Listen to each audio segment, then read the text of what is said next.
Assalamualaikum warahmatullahi wabarakatuh. Selamat pagi anak-anak. Berjumpa kembali kita pada pagi hari ini untuk pelajaran IPA ya, pertemuan ke-17 atau pertemuan pertama di semester kedua ini ya, dengan judul tekanan zat dan penerapannya dalam kehidupan sehari-hari. Masih bersama dengan Ibu Nurleni, SSI MPB. Adapun kompetensi dasar atau KD untuk materi kita ini yaitu kompetensi dasar 3.8 menjelaskan tekanan zat dan penerapannya dalam kehidupan sehari-hari, serta KD 4.8 menyajikan data hasil percobaan untuk menyelidiki tekanan zat cair. Adapun materi ini bisa kamu lihat juga di buku paketmu semester kedua bab 7 halaman pertama. Oke. Perhatikan gambar berikut. Pernahkah kamu ke tempat cucian mobil? Jika kamu pergi ke tempat cucian mobil, kamu akan menemukan pompa hidrolik, yang mana pompa hidrolik ini mampu mengangkat mobil yang sangat berat. Tahukah kamu bagaimana prinsip kerja alat tersebut sehingga mampu mengangkat mobil yang sangat berat tersebut? Dan tahukah kamu bahwa pompa hidrolik tersebut memanfaatkan prinsip tekanan zat cair atau tekanan gas untuk mengangkat mobil? Agar mengetahuinya lebih dalam, ayo pelajari bab ini dengan penuh semangat. Oke, pengertian tekanan. Untuk memahami apa itu pengertian tekanan, perhatikan gambar ilustrasi berikut. Oke, ini adalah gambar sebuah kotak yang menekan suatu bidang yang akan menghasilkan suatu gaya yang kita sebut dengan tekanan. Menekan suatu bidang dengan satuan luas tertentu saja, sehingga kita bisa mendefinisikan bahwa tekanan adalah gaya yang bekerja pada suatu bidang tiap satuan luas bidang tersebut. Tekanan zat padat dapat kita hitung dengan menggunakan rumus tekanan zat padat, yaitu P sama dengan F per A, yang mana P adalah simbol untuk tekanan dengan satuan PA atau Pascal, dan ini setara dengan Newton per meter kuadrat. Kemudian F adalah simbol untuk gaya dengan satuan Newton, dan A adalah simbol untuk luas permukaan dengan satuan meter kuadrat. Apabila gaya yang diberikan pada suatu benda F semakin besar, maka tekanan atau P yang dihasilkan akan semakin besar. Ini namanya berbanding lurus. Sebaliknya, semakin luas permukaan suatu benda, maka tekanan yang dihasilkan akan semakin kecil. Ini namanya berbanding terbalik.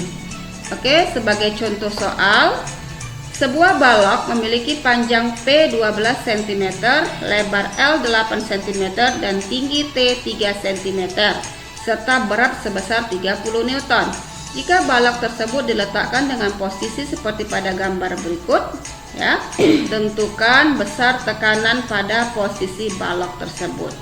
Oke, seperti biasa untuk menjawab soal seperti ini, kita mulai dengan yang diketahuinya. Tadi adalah P-nya 12 cm, L-nya 8 cm, dan T-nya 3 cm.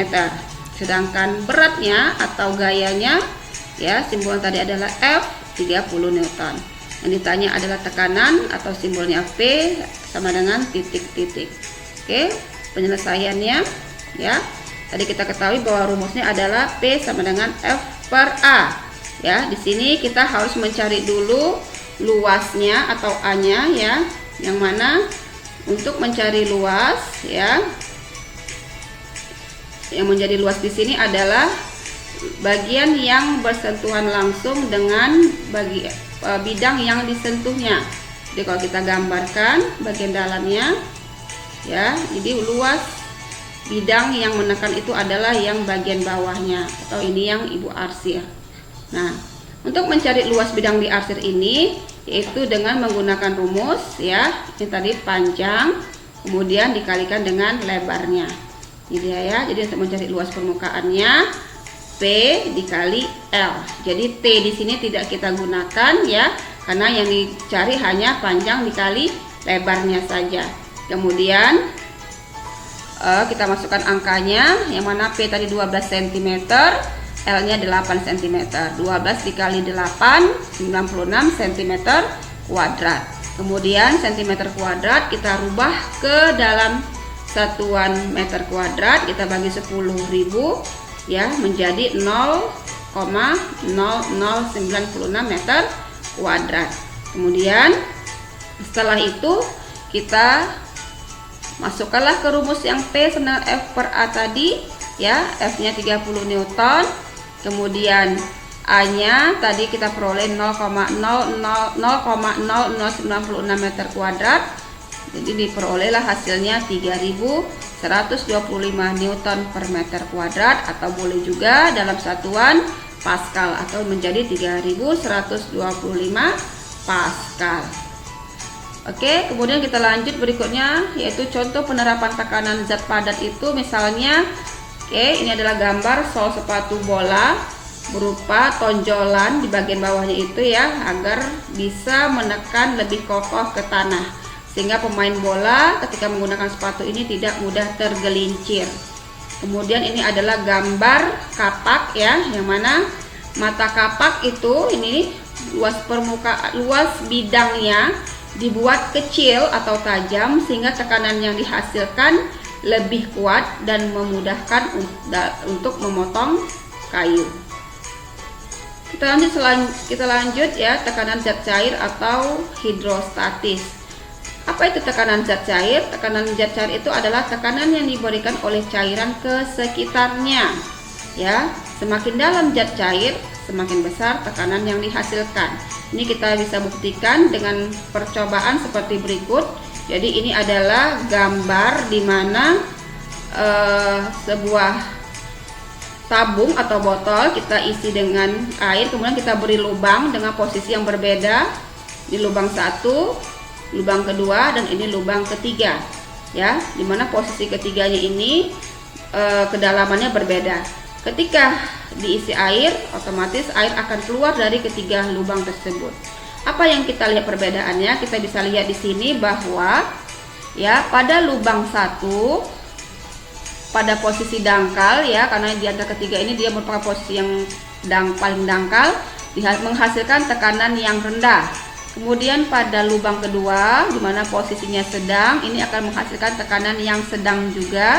Kemudian pada lubang ketiga, di mana posisinya yang paling dalam, dia menghasilkan tekanan yang tertinggi atau paling tinggi. Kemudian selain daripada itu, kita bisa lihat juga jarak air yang keluar dari pinggiran botol ini berbeda ya. Jadi air yang keluar dari lubang 1 jaraknya lebih rendah atau lebih pendek. Kemudian air yang keluar dari lubang kedua, jarak dari posisi atau pinggir botol atau tabung jaraknya sedang ya, ini di sini kemari. Sedangkan air yang keluar dari lubang ketiga itu jaraknya dari pinggiran botol lebih jauh atau yang paling jauh jaraknya. Nah, di sini bisa kita ambil kesimpulan bahwa semakin bertambah kedalaman, maka semakin bertambah tekanan hidrostatisnya. Sekali lagi Ibu ulangin bahwa semakin bertambah kedalaman, maka semakin bertambah juga tekanan hidrostatisnya. Untuk menghitung atau rumus tekanan hidrostatis ya, kita bisa gunakan rumus P sama dengan Rho dikali G dikali H. Rho dikali G dikali H, yang mana P adalah simbol untuk tekanan dengan satuan yang sama tadi untuk tekanan zat padat, Pascal, atau juga boleh juga dengan menggunakan Newton per meter kuadrat. Kemudian Rho ya, jadi ini dibaca dengan Rho, simbol untuk massa jenis dengan satuan kilogram per meter kubik. Kemudian G simbol untuk percepatan gravitasi dengan satuan meter per sekon kuadrat atau Newton per kilogram.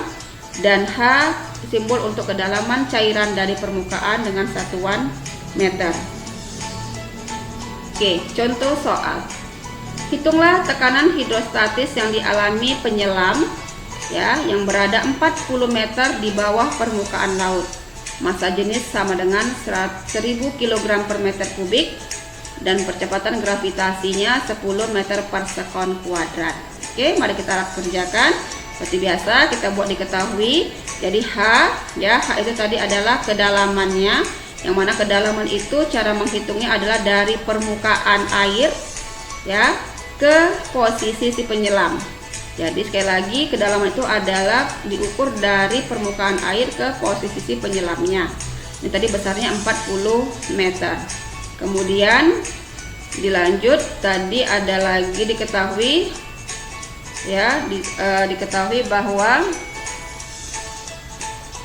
ruhnya 1000 kg per meter kubik, kemudian G-nya 10 meter per sekon kuadrat. Ditanya adalah tekanan hidrostatisnya atau P. Oke, tadi kita sudah ketahui bahwa rumusnya adalah P sama dengan ruh dikali G dikali H. Ya, tinggal memasukkan saja angkanya.